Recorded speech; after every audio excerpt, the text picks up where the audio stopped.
Naquele dia se dirá a Jerusalém: não temas, ó Sião, não se enfraqueçam as tuas mãos. O Senhor teu Deus, o poderoso, está no meio de ti. Ele salvará, ele se deleitará em ti com alegria e cânticos. Calar-se-á por seu amor e se regozijará em ti com júbilo. Sofonias 3, 16 a 18. A Sagrada Escritura é maravilhosamente completa e permanente em seu sentido interno. É uma fonte que brota, onde você pode sempre tirar água e tirar novamente, pois à medida que você tira, ela brota para sempre um novo e fresco suprimento para você. É uma fonte de água que jorra eternamente. O cumprimento de uma promessa divina não é o esgotamento dela. Quando o homem lhe dá uma promessa e a cumpre, a promessa chega ao fim. Mas não é assim com Deus. Quando ele cumpre plenamente a sua palavra, ele apenas começou. Ele está preparado para mantê-la e mantê-la e mantê-la para todo sempre.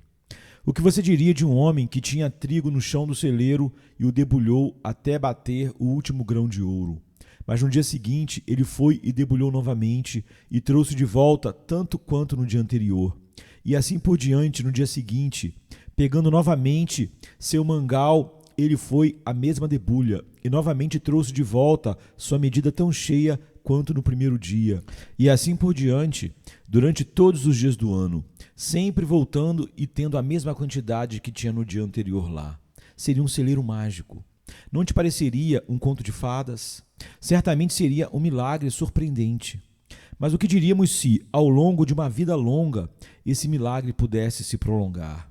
Mesmo assim, continuamos a debulhar as promessas de Deus desde que a fé nos foi dada e carregamos toda a nossa porção todos os dias. O que diremos do fato glorioso de que os santos, em todas as gerações, desde o primeiro dia até agora, fizeram o mesmo? E dessa verdade igual que, enquanto houver uma alma necessitada na terra, haverá na ira das promessas a mesma abundância do mais fino trigo, como quando o primeiro homem encheu sua medida e voltou se regozijando. Não vou me alongar sobre a aplicação específica do texto diante de nós. Não tem dúvidas de que foi especialmente cumprido como se pretendia, e se ainda resta algum pedaço especial da história a que essa passagem alude, será novamente cumprido no tempo devido. Mas isso eu sei, que aqueles que viveram e vivem esta realidade descobriram que esta promessa é verdadeira para eles e verdadeira até o fim. Filhos de Deus usaram essas promessas em todos os tipos de circunstâncias e obtiveram o máximo conforto delas. E hoje sinto como se o texto tivesse sido escrito recentemente para a ocasião presente, pois é em cada sílaba mais adequado para a crise imediata. Se o Senhor fixasse seus olhos na condição da sua igreja agora e tivesse escrito esta passagem apenas para este ano da graça de 1887, dificilmente poderia ter sido mais adaptada à ocasião. Nosso negócio será mostrar isso, mas eu almejaria muito mais. Que nossa oração seja para que possamos desfrutar dessa parte maravilhosa da palavra sagrada e ter intenso deleite nela. Assim como Deus repousa em seu amor, assim podemos descansar nele esta manhã. E como ele se alegra em nós com cânticos, assim podemos irromper em salmos alegres ao Deus da nossa salvação. Vou começar com a última parte do texto e avançar para cima. A primeira é um dia difícil para o povo de Deus. Eles estão tristes porque uma nuvem está sobre sua assembleia solene, e o opróbrio disso é um fardo. Depois, notaremos um glorioso fundamento de consolação. Lemos no versículo 17, o Senhor teu Deus é poderoso no meio de ti. Ele salvará. Ele se alegrará em ti com alegria. Ele vai descansar em seu amor. Ele vai se alegrar com você com cânticos. E depois, aqui está uma conduta corajosa sugerida por meio disso. Naquele dia se dirá a Jerusalém, não temas, e a Sião, não afrouxem as tuas mãos. Notamos então um dia de provação para o povo de Deus. A Assembleia Solene caiu sob reprovação. As solenes Assembleias de Israel eram sua glória. Seus grandes dias de festa e sacrifício eram a alegria da terra. Para os fiéis, seus dias santos eram suas férias. Mas uma reprovação caiu sobre a Assembleia Solene. E creio que seja assim agora, neste momento. É uma triste aflição quando em nossas assembleias solenes o brilho da luz do Evangelho é obscurecido pelo erro. A clareza do testemunho é prejudicada quando vozes duvidosas são espalhadas entre o povo. E aqueles que deveriam pregar a verdade, toda a verdade e nada além da verdade, estão revelando como doutrinas a imaginação dos homens e as inovações da cultura. Em vez de revelação, temos filosofia. Falsamente chamada, em vez de infalibilidade divina, temos suposições e esperanças maiores, apenas humanas. O Evangelho de Jesus Cristo, que é o mesmo ontem, hoje e para sempre, é ensinado como a produção de progresso, um crescimento, algo a ser emendado e corrigido ano a ano pela sabedoria, entre aspas, do humanismo. É um dia mau, tanto para a igreja como para o mundo, em que a trombeta não dá um som certo, pois quem se preparará para a batalha quando a trombeta falha em dar um tom certo? Se acrescentando a isso, veríamos rastejando sobre a Assembleia Solene da Igreja uma falta de vida, uma indiferença e uma falta de poder espiritual. É doloroso em alto grau ver isso. Quando a vitalidade do Evangelho é desprezada e as reuniões para orar são negligenciadas, aonde chegamos? O período atual da história da Igreja é bem retratado pela Igreja de Laodiceia, que não era nem fria nem quente e, portanto, estava pronta para ser vomitada da boca de Cristo. Aquela igreja se gloriava por ser rica e ter aumentado seus bens e não ter necessidade de nada, enquanto o tempo todo seu Senhor estava do lado de fora, batendo na porta. Uma porta se fechou contra ele. Essa passagem é constantemente aplicada aos não convertidos, com os quais não tem nada a ver. Tem a ver com uma igreja morna, com uma igreja que se considerava em uma condição eminentemente próspera, enquanto seu Senhor vivo, na doutrina do seu sacrifício expiatório, teve sua entrada negada. Todas as doutrinas essenciais do Evangelho da Graça estavam à porta, mas não dentro daquela igreja. Se ela conhecesse a realidade dessa riqueza, ela logo teria jogado fora sua riqueza imaginária, e ele teria lhe dado ouro provado na fornalha e vestes brancas com as quais ela poderia ser vestida. Ai de mim, ela está contente sem o seu Senhor, pois ela tem educação, oratória, ciência e milhares de outras bugigangas do humanismo secular. A Assembleia Solene de Sião está realmente sob uma nuvem, quando o ensino de Jesus e seus apóstolos é de pouca importância para ela. Se além disso, a conformidade às futilidades mundanas se espalha na igreja, de modo que as vãs ideias do mundo são compartilhadas pelos santos, então há razão suficiente para a lamentação, mesmo quanto a de Jeremias, quando ele clamava: como o ouro se escureceu. Seus nazireus, que eram mais puros que a neve e mais brancos que o leite, tornaram-se mais negros do que o carvão. Todos os nossos inimigos abriram a boca contra nós, o profeta diz. Se não houver mais uma distinção clara entre a igreja e o mundo, e se seus professores, entre aspas, que dizem ser seguidores de Jesus, deram as mãos aos incrédulos e ao humanismo, então podemos realmente lamentar. Ai dos nossos dias, um tempo ruim aconteceu para a igreja e também para o mundo. Podemos esperar grandes julgamentos, pois o Senhor certamente se vingará de um povo como esse. Você não sabe que, antigamente, quando os filhos de Deus viram as filhas dos homens, que elas eram belas, e se uniram a elas, veio o dilúvio e os varreu a todos? Não precisa aprofundar este assunto, para que nossos fardos não tirem de nós o tempo que é exigido de consolo. Parece, pelo texto, que havia alguns para quem a reprovação era um fardo. Eles não podiam agora zombar do pecado. É verdade que houve muitos que disseram que o mal não existia, e outros que declararam que ele não estava presente em nenhum grau. Sim, e espíritos mais endurecidos declararam que o que era considerado uma reprovação era realmente algo do que se gabar, a própria glória do século.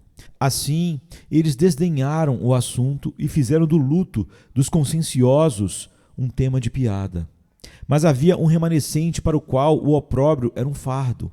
Estes não suportariam ver tal calamidade. A estes o Senhor Deus respeitará, como disse o profeta. Passai pelo meio da cidade, pelo meio de Jerusalém, e marcai as testas dos homens que suspiram e clamam contra todas as abominações que são feitas no meio dela. Muitos beberam vinho em taças e se ungiram com seus principais ungüentos, mas não se entristeceram com a aflição de José, diz Amós 6,6. Mas alguns foram pressionados em espírito e suportaram a cruz, considerando maior o opróbrio de Cristo, uma riqueza infinitamente melhor do que todos os tesouros do Egito.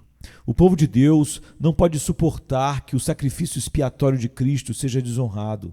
Não podem suportar que sua verdade seja pisada como lama nas ruas. Para os verdadeiros crentes, prosperidade significa o Espírito Santo abençoando a palavra para o chamado eficaz dos pecadores e a edificação dos santos. E se eles não virem isso, penduram suas harpas nos salgueiros. Os verdadeiros amantes de Jesus jejuam quando o noivo não está com a sua igreja. Sua glória está na glória dele e em nada mais. A esposa de Finéias, filho de Eli, gritou em sua agonia: a glória se foi. E a razão que ela deu foi uma vez por causa da morte do seu marido e seu pai, mas 2 vezes porque a arca de Deus foi levada. Por isso ela chamou seu filho recém-nascido de Icabô. A glória se retirou de Israel, pois a arca de Deus foi levada. A dor mais amarga dessa mulher piedosa foi para a igreja e para a honra do nosso Deus. Assim é com o verdadeiro povo de Deus. Eles colocam muito a sério que a verdade de Deus seja rejeitada na própria igreja. Esse espírito sobrecarregado é um sinal do verdadeiro amor a Deus. Aqueles que amam o Senhor Jesus são feridos em suas feridas e atormentados com os tormentos do seu espírito. Quando Cristo é desonrado, seus discípulos são desonrados. Aqueles que têm um coração terno para com a igreja podem dizer como Paulo: quem é ofendido que eu não queime junto? Os pecados da igreja de Deus são as tristezas de todos os membros vivos desta igreja. Isso também marca uma sensibilidade saudável, uma espiritualidade vital. Aqueles que não são espirituais não se importam com a verdade da palavra de Deus, ou as doutrinas da graça, ou a graça abundante que flui da cruz. Eles olham para finanças, números e respeitabilidade diante da cultura. Os homens totalmente carnais não se importam com nenhuma dessas coisas. E enquanto os objetivos políticos dos dissidentes e sociais estiverem progredindo e houver um espaço nessa posição social, isso é o suficiente para eles. Mas os homens, cujos espíritos são de Deus, preferem ver os fiéis perseguidos a vê-los abandonar a verdade. Antes ver as igrejas nas profundezas da pobreza, cheias de santo zelo, do que as igrejas ricas, mortas, cobertas de humanismo secular, do mundanismo. Os homens espirituais cuidam da igreja, mesmo quando ela está em um caso ruim e rejeitada por seus adversários. Teus servos têm prazer nas pedras dela e favorecem o seu pó, é o que a palavra diz. A casa do Senhor é para muitos de nós nossa própria casa. Sua família é nossa família.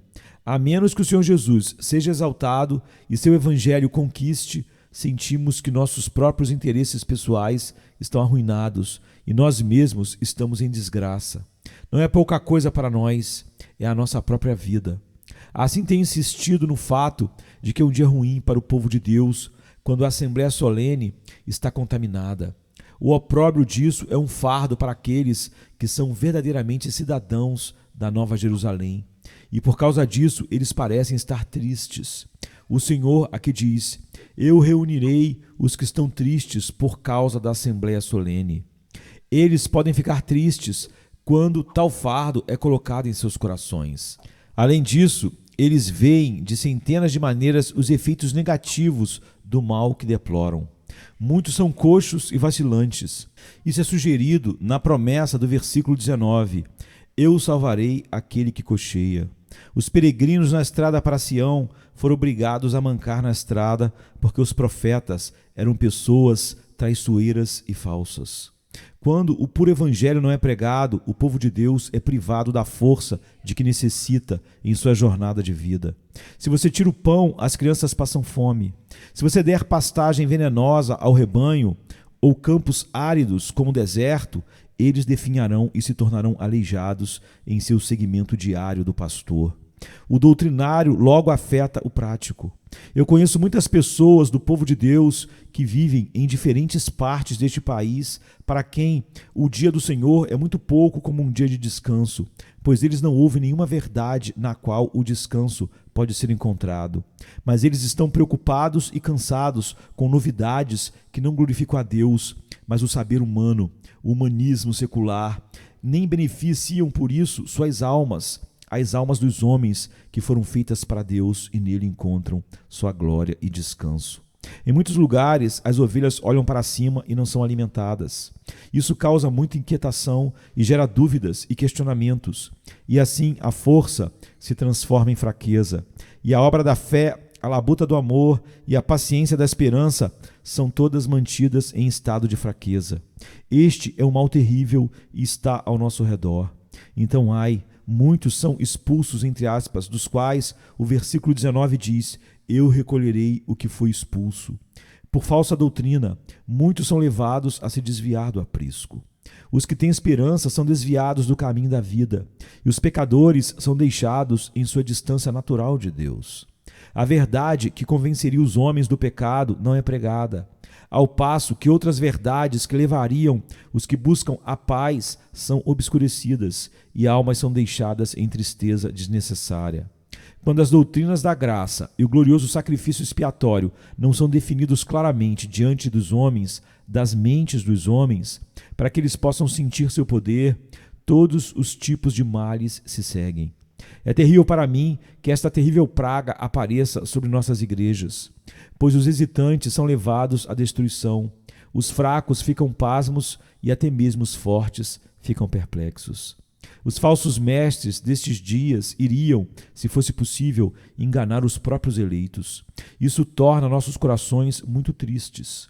Como podemos ajudar? Ainda assim, amados, todo o tempo que o povo de Deus está neste caso perverso, eles não ficam sem esperança, pois perto de tudo isso vem a promessa do Senhor de restaurar seus errantes. Temos a sensação, duas vezes: vou obter louvor e fama em todas as terras, onde o meu nome foi envergonhado. Eu te farei um nome e louvor entre todos os povos da terra, quando eu quebrar seu cativeiro diante dos seus olhos, diz o Senhor. Os adversários não podem silenciar o testemunho eterno. Eles penduraram o próprio Senhor em um madeiro, tiraram seu corpo e o enterraram em uma tumba na rocha, e colocaram seu selo sobre a pedra que rolaram na boca do sepulcro. Certamente agora houve um fim de Cristo e sua causa. Não se vangloriem, vocês, sacerdotes e fariseus. Vão são os vigias, a pedra, o selo. Quando o tempo determinado chegou, o Cristo vivo ressurgiu. Ele não podia ser sustentado pelas cordas da morte. Quão ociosos são os sonhos do homem natural. Aquele que está sentado nos céus se rirá, o Senhor zomba deles. Amados, a vergonha ainda será removida da Assembleia Solene. A verdade de Deus será novamente proclamada em sua língua de trombeta. O Espírito de Deus reavivará a sua igreja e converterá tantos quantos feixes da colheita ainda estiverem reunidos. Como os fiéis se regozijarão então. Os que estavam oprimidos e tristes serão colocados com suas vestes de alegria e beleza. Então os resgatados do Senhor retornarão com canções e alegria eterna sobre suas cabeças. O conflito não é duvidoso. O fim da batalha é certo e vitorioso. Acho que agora mesmo ouço um grito: o Senhor dos Exércitos, o Deus Onipotente, reina. Naquele dia se dirá a Jerusalém: não temas, ó Sião, não se enfraqueçam as tuas mãos. O Senhor teu Deus, o poderoso, está no meio de ti. Ele salvará, ele se deleitará em ti com alegria e cânticos. Calar-se-á por seu amor, se regozijará em ti com júbilo. Os entristecidos por causa da reunião solene congregarei, esses que são de ti e para os quais o opróbrio dele era um peso. Podemos ver aqui algo que brilha como uma estrela em meio à escuridão. O segundo versículo do texto apresenta um glorioso terreno de consolação. Aqui está um texto rico, de fato. Esta passagem é como um grande mar, enquanto eu sou como uma criança fazendo pequenas piscinas na areia que contorna a sua inundação sem limites. Uma série de grandes discursos pode muito bem ser fundada apenas nesse versículo. Eu quero dizer o 17º. Nosso grande consolo nos piores momentos está em nosso Deus. O próprio nome do nosso Deus da aliança, o Senhor teu Deus, é cheio de bom ânimo e consolo. Essa palavra, o Senhor, é realmente Jeová, o que existe por si mesmo, o imutável e o Deus eterno, que não pode mudar ou ser movido do seu propósito eterno. Filhos de Deus, seja o que for que vocês não tenham, vocês têm um Deus em quem podem se gloriar grandemente. Tendo Deus, você tem mais do que todas as coisas, pois todas as coisas vêm dele, e se todas as coisas fossem apagadas, ele poderia restaurar todas as coisas simplesmente por sua vontade. Ele fala e está feito. Ele comanda e tudo fica firme.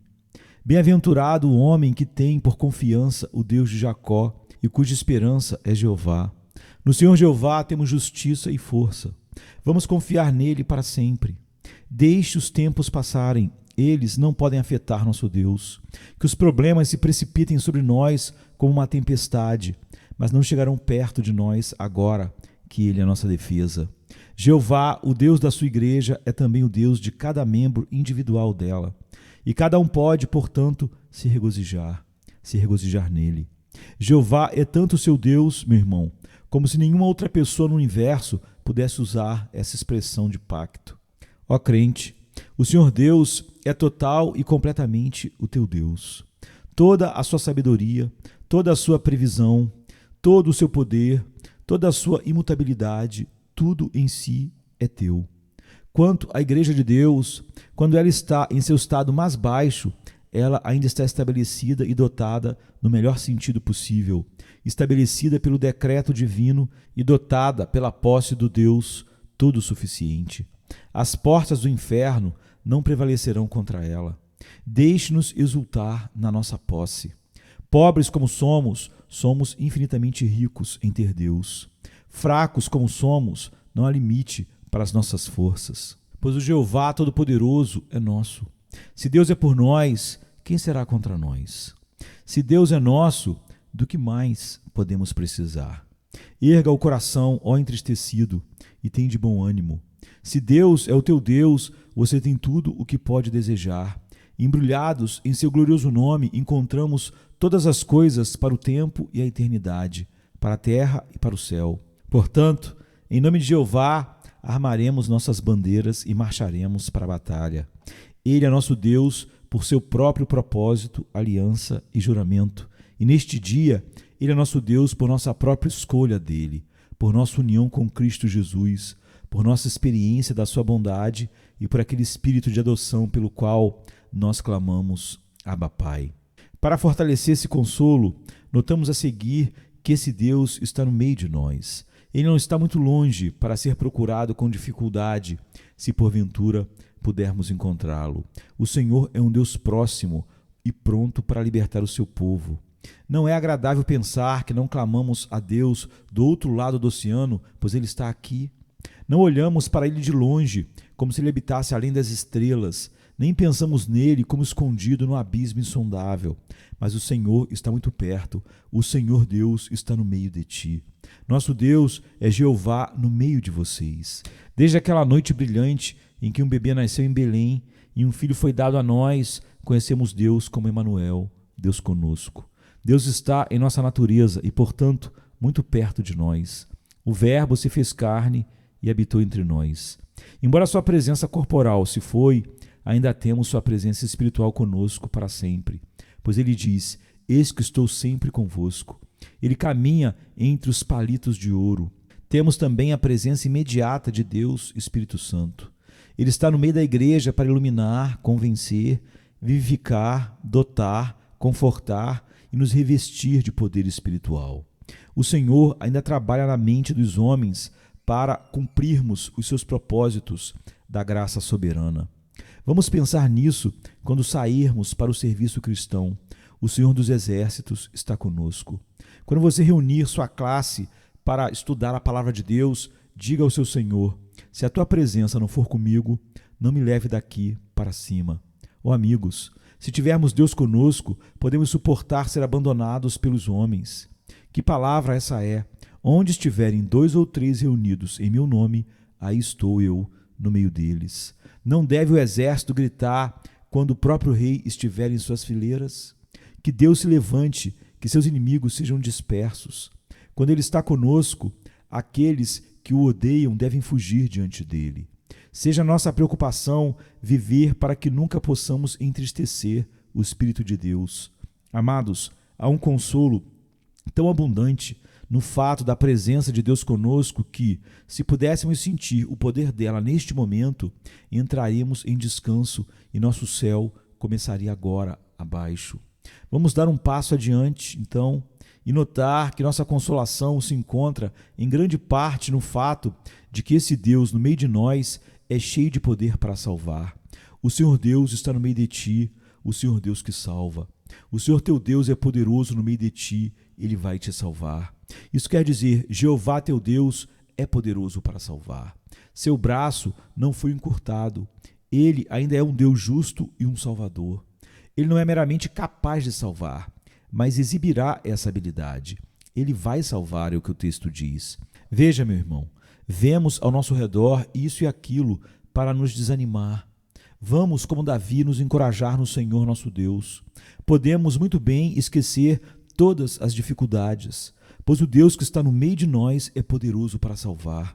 Oremos então para que Ele salve, que Ele salvará sua própria igreja do lúcio e do erro mortal, que Ele a salvará do seu mundanismo e formalismo, salvá-la de ministros não convertidos e membros ímpios. Levantemos nossos olhos e vejamos o poder que está pronto para salvar e prossigamos a orar para que o Senhor salve os não convertidos aos milhares e milhões. Ó, que possamos ver um grande reavivamento no Evangelho nos nossos dias. Isso é o que queremos antes de todas as coisas. Isso feriria o inimigo na face e quebraria os dentes do adversário. Se dezenas de milhares de almas fossem imediatamente salvas pela graça soberana de Deus, que repreensão seria para aqueles que negam a fé? Ó, em tempos como os que nossos pais viram quando, pela primeira vez, Whitefield e seus ajudantes começaram a pregar a palavra vivificante, como eles foram cheios de graça. Quando uma doce voz foi ouvida clara e alta, todos os pássaros do paraíso começaram a cantar em harmonia com ele. E a manhã de um dia glorioso foi anunciada. Ó, se isso acontecesse novamente, eu me sentiria como Simeão quando ele pegou o bebê celestial em seu colo. Então a filha virgem de Sião balançaria a cabeça para o inimigo e riria dele com desprezo. Isso pode acontecer. Sim, se formos fervorosos na oração, deve acontecer. Deus nos abençoará e todos os confins da terra o temerão, é o que a Bíblia diz. Não busquemos o poder da retórica, muito menos da riqueza, mas procuremos o poder que salva. Essa é a única coisa que anseio. Ó, que Deus salvasse almas através de todos nós. Digo a mim mesmo, depois de ser atormentado e preocupado durante a semana pelos homens do pensamento moderno, vou seguir meu caminho e pregar o Evangelho de Cristo e ganhar almas. Alguém que exalta Jesus Cristo crucificado é mais para mim do que todas as reclamações dos homens que são mais sábios do que o que está escrito. Os convertidos são nossos argumentos irrespondíveis. Feliz é o homem, diz o Salmo, que tem a sua aljava cheia deles. Eles falarão com os inimigos na porta. Bem-aventurado o homem que tem muitos filhos espirituais nascidos de Deus sob seu ministério ou sob a sua vida como um filho de Deus, pois seus convertidos são sua defesa. Vendo o homem que foi curado em pé com Pedro e João, eles nada puderam dizer contra eles. Se almas são salvas pelo Evangelho, o Evangelho é provado da maneira mais segura. Vamos nos preocupar mais com as conversões do que com as organizações. Se almas são levadas à união com Cristo, podemos abrir mão de outras uniões. Vamos ainda mais longe e chegamos a grandes profundidades. Contemplar a alegria de Deus em seu povo. Ele se regozijará em você com alegria. Pense nisso. Jeová, o Deus vivo, é descrito como meditando sobre sua igreja com prazer. Ele olha para as almas redimidas pelo sangue do seu querido Filho, vivificados por seu Espírito Santo, e seu coração se alegra. Até mesmo o coração infinito de Deus se enche de uma alegria extraordinária ao ver os seus escolhidos finalmente salvos pelo seu decreto soberano. Seu deleite está em sua igreja. Posso entender um ministro que se regozija por uma alma que trouxe a Cristo. Também posso entender os crentes se alegrando em ver outros salvos do pecado e do inferno. Mas o que direi do Deus infinitamente feliz e eternamente bendito, encontrando, por assim dizer, uma alegria nas almas redimidas? Esta é outra daquelas grandes maravilhas que se agrupam em torno da obra da graça divina. Ele se regozijará em ti com alegria. Você está tremendo pela arca do Senhor. O Senhor não está tremendo, mas se alegrando. Por mais defeituosa que seja a igreja, o Senhor se alegra com ela. Podemos chorar pela igreja, mas não sofremos sobre ela como aqueles que não têm esperança, pois Deus não se entristece. Seu coração se alegra e diz que ele se regozija com alegria. Uma expressão altamente enfática. O Senhor se agrada daqueles que o temem, por mais imperfeitos que sejam. Ele os vê como devem ser e por isso se alegra com eles, mesmo quando não conseguem se alegrar em si mesmos. Quando seu rosto está turvo de lágrimas, seus olhos vermelhos de choro e seu coração pesado de tristeza pelo pecado, o grande Pai está se regozijando por você. O filho pródigo chorou no seio do seu pai, mas o pai se alegrou com seu filho. Estamos questionando, duvidando, sofrendo, tremendo, e o tempo todo aquele que vê o fim desde o início sabe o que virá da presente inquietação e, portanto, se alegra. Vamos crescer na fé para compartilhar a alegria de Deus. Que o coração de ninguém fale por causa das provações do inimigo. Em vez disso, deixem os escolhidos de Deus despertarem para a coragem e participarem daquela alegria de Deus que nunca cessa, embora a assembleia solene se tenha tornado um opróbrio. Não deveríamos nos regozijar nele quando ele, em sua condescendência sem limites, se digna a regozijar-se em nós? Quem se desespera pela causa? Certamente não Deus. Portanto, sejamos corajosos. E é adicionado, ele descansará em seu amor. Eu não conheço nenhuma escritura que seja mais cheia de significado maravilhoso do que esta. Ele repousará em seu amor. Como se nosso Deus tivesse encontrado satisfação em seu povo. Ele chega ao encoradouro. Ele alcançou seu desejo. Como quando um Jacó, cheio de amor por Raquel, finalmente terminou os anos do seu serviço e se casou com sua amada. E seu coração está tranquilo. Assim é falado na parábola do Senhor, nosso Deus. Jesus vê o trabalho da sua alma quando seu povo é ganho para ele, chamado soberanamente. Ele foi batizado com seu batismo em sua igreja e não está mais limitado, pois seu desejo foi realizado. O Senhor está satisfeito com sua escolha eterna, satisfeito com seus propósitos amorosos, satisfeito com o amor que surgiu desde a eternidade. Ele está satisfeito com Jesus, satisfeito com todos os propósitos gloriosos que estão relacionados com seu querido Filho e com aqueles que estão nele. Ele tem um conteúdo calmo nas pessoas da sua escolha, conforme as vê em Cristo. Esta é uma boa base para termos uma profunda satisfação de coração também. Não somos o que deveríamos ser, mas não somos também o que éramos antes. Avançamos devagar, mas avançamos com segurança. O fim é garantido pela graça onipotente e soberana. É certo que estejamos descontentes com nós mesmos, mas essa santa inquietação não deve roubar-nos de nossa perfeita paz em Cristo Jesus. Se o Senhor tem descanso em nós, não teremos descanso nele. Se ele descansa em seu amor, não podemos descansar nele. Meu coração se consola ao ver claramente nessas palavras amor imutável, amor permanente, amor eterno.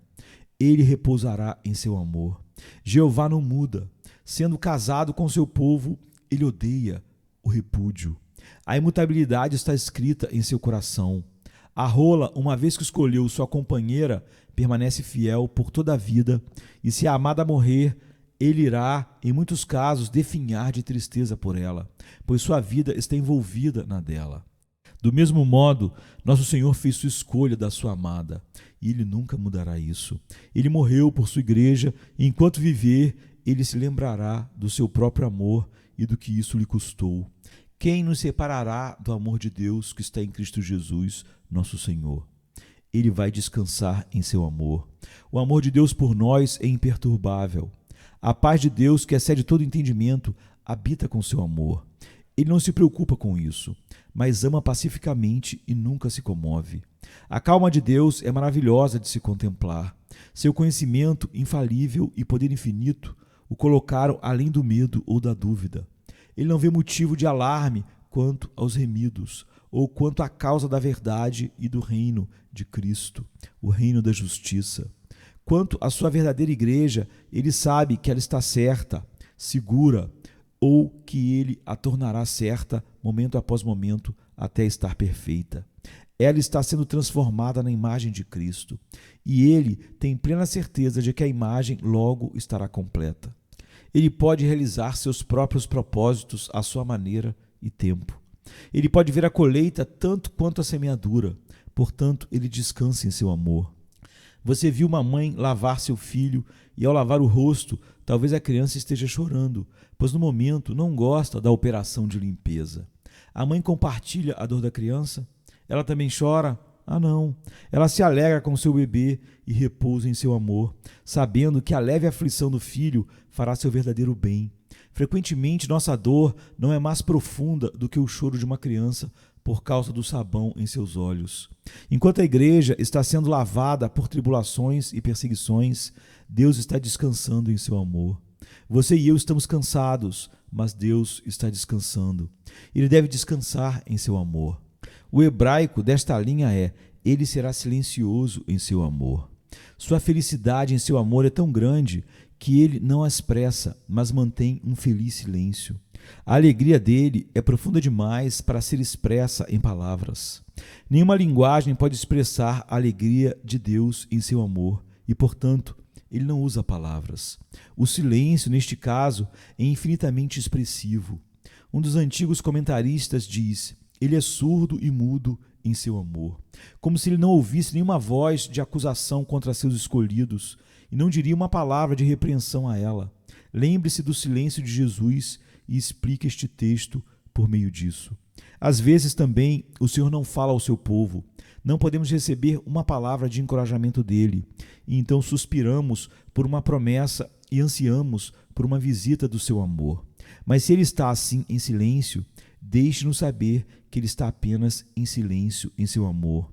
Não é o silêncio da ira, mas do amor. Seu amor não mudou, embora ele nos conforte.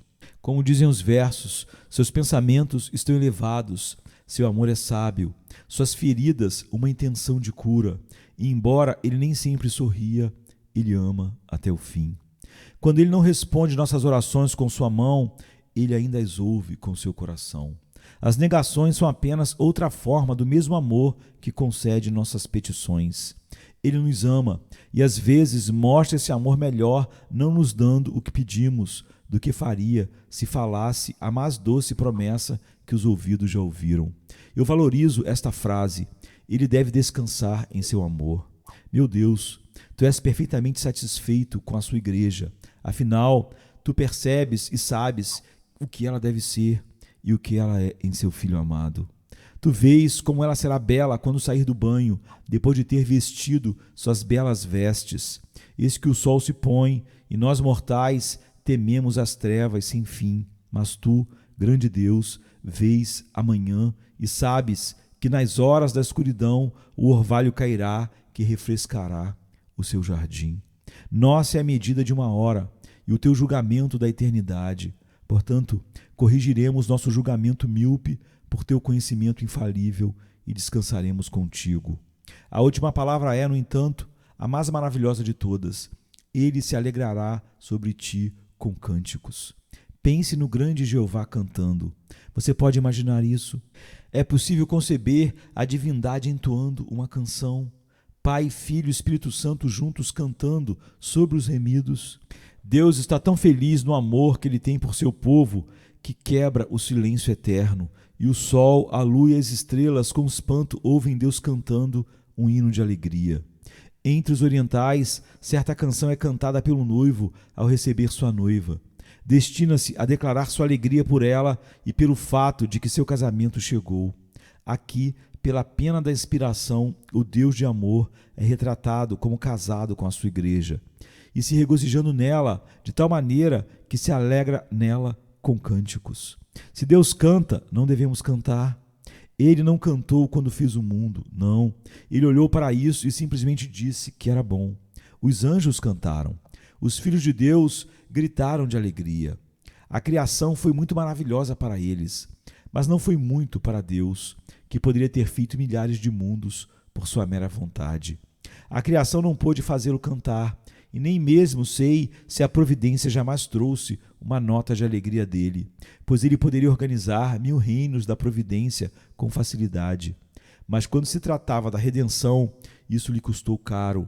Aqui ele passou o pensamento eterno e fez uma aliança com sabedoria infinita. Aqui ele deu seu filho unigênito e o colocou em pesar para resgatar seus amados. Quando tudo foi feito e o Senhor viu o que aconteceu com a salvação dos redimidos, então ele se alegrou de maneira divina. Qual deve ser a alegria que compensa o Getsêmani e o Calvário? Aqui estamos entre as ondas do Atlântico. O Senhor Deus recebe uma ascensão ao infinito da sua alegria no pensamento do seu povo redimido. Ele se alegrará sobre você com cânticos.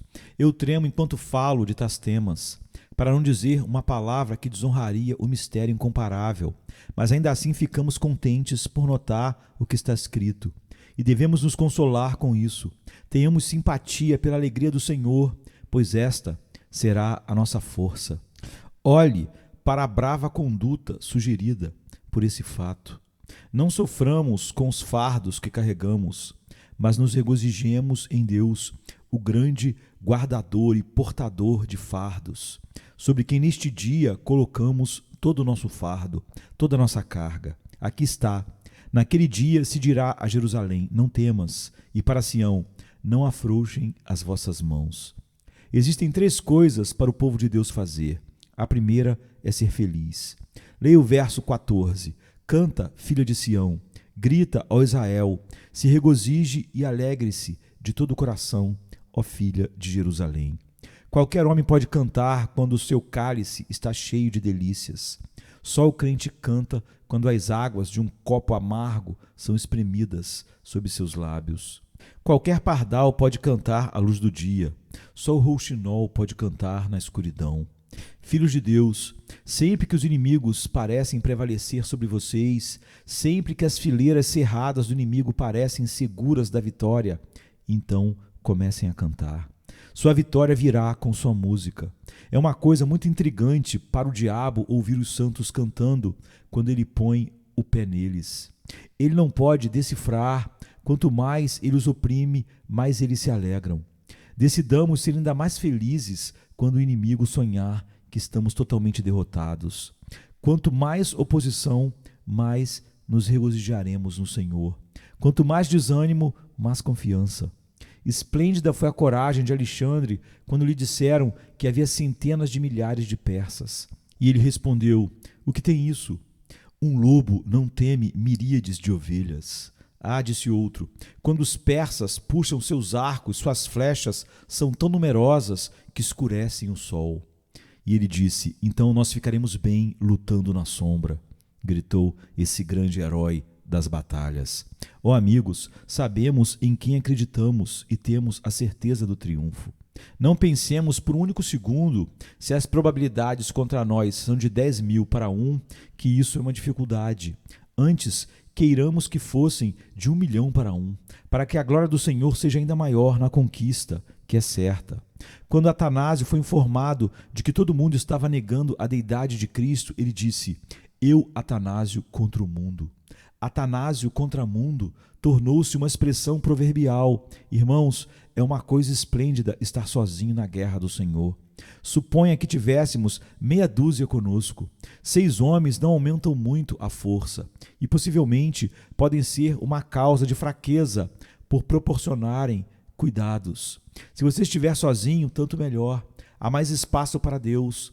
Quando as deserções limparam o lugar e não deixaram nenhum amigo, agora todos os cantos podem ser preenchidos com divindades, o Pai, o Filho e o Espírito Santo.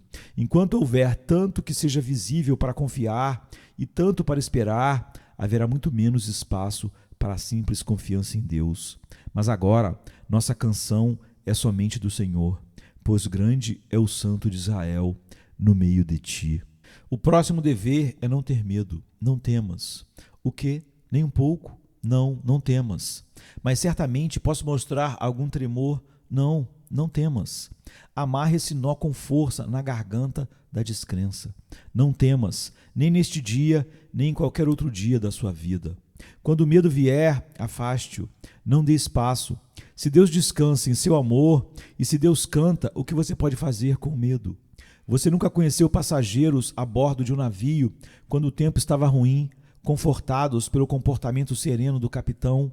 Uma alma simples disse a um amigo: tenho certeza de que não há motivo para medo, pois ouvi o apito do capitão. Certamente, se o capitão estiver à vontade e com ele toda a responsabilidade, o passageiro poderá ficar ainda mais em paz. Se o Senhor Jesus, ao leme, está cantando, não temamos. Vamos acabar com todo o sotaque tímido. Ó, descanse no Senhor e espere por Ele com paciência. O teu Deus virá com vingança, sim, Deus virá com uma recompensa. Ele virá e salvará você. Por último, então, sejamos zelosos. Não afrouxem as mãos, diz o texto. Agora é a hora em que todo cristão deve fazer mais por Deus do que nunca. Vamos planejar grandes coisas para Deus e esperar grandes coisas de Deus. Não deixem suas mãos afrouxarem. Agora é a hora de orações e trabalhos redobrados. Visto que os adversários estão ocupados, estejamos ocupados também. Se eles pensam que vão acabar conosco por completo, vamos resolver dar um fim total às suas falsidades e ilusões. Acho que todo cristão deve responder ao desafio dos adversários de Cristo, operando marés duplas, dando mais da sua substância à causa de Deus, vivendo mais para a glória de Deus, sendo mais exato em sua obediência, mais fervoroso em seus esforços e mais importuno em suas orações. Não afrouxem as mãos. Em qualquer parte do serviço sagrado devemos ser assim. O medo é um criador terrível de ociosidade, mas a coragem nos ensina a perseverança indomável. Prossigamos em nome de Deus. Gostaria de incitar os membros desta igreja e todos os meus irmãos a um zelo intenso por Deus e pela alma dos homens. Portanto, meus amados irmãos, sede constantes, inabaláveis, sempre abundantes na obra do Senhor, porque vocês sabem que o vosso trabalho não é vão no Senhor. Queira Deus que todos estivessem do lado de Cristo fora desta grande assembleia. Ó, que você venha a Jesus e confie nele. Então viva para ele no meio desta geração corrupta e perversa. O Senhor esteja conosco, queridos. Amém. Amém. Venha, se cansado estás, e eu descanso darei.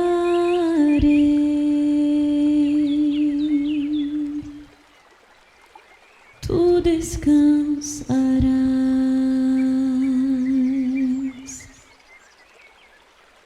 Venha a mim, se não tens paz, e eu darei paz sem fim. Terás paz sem fim. O meu jugo é leve, o meu fardo graça dá. Tome tua cruz,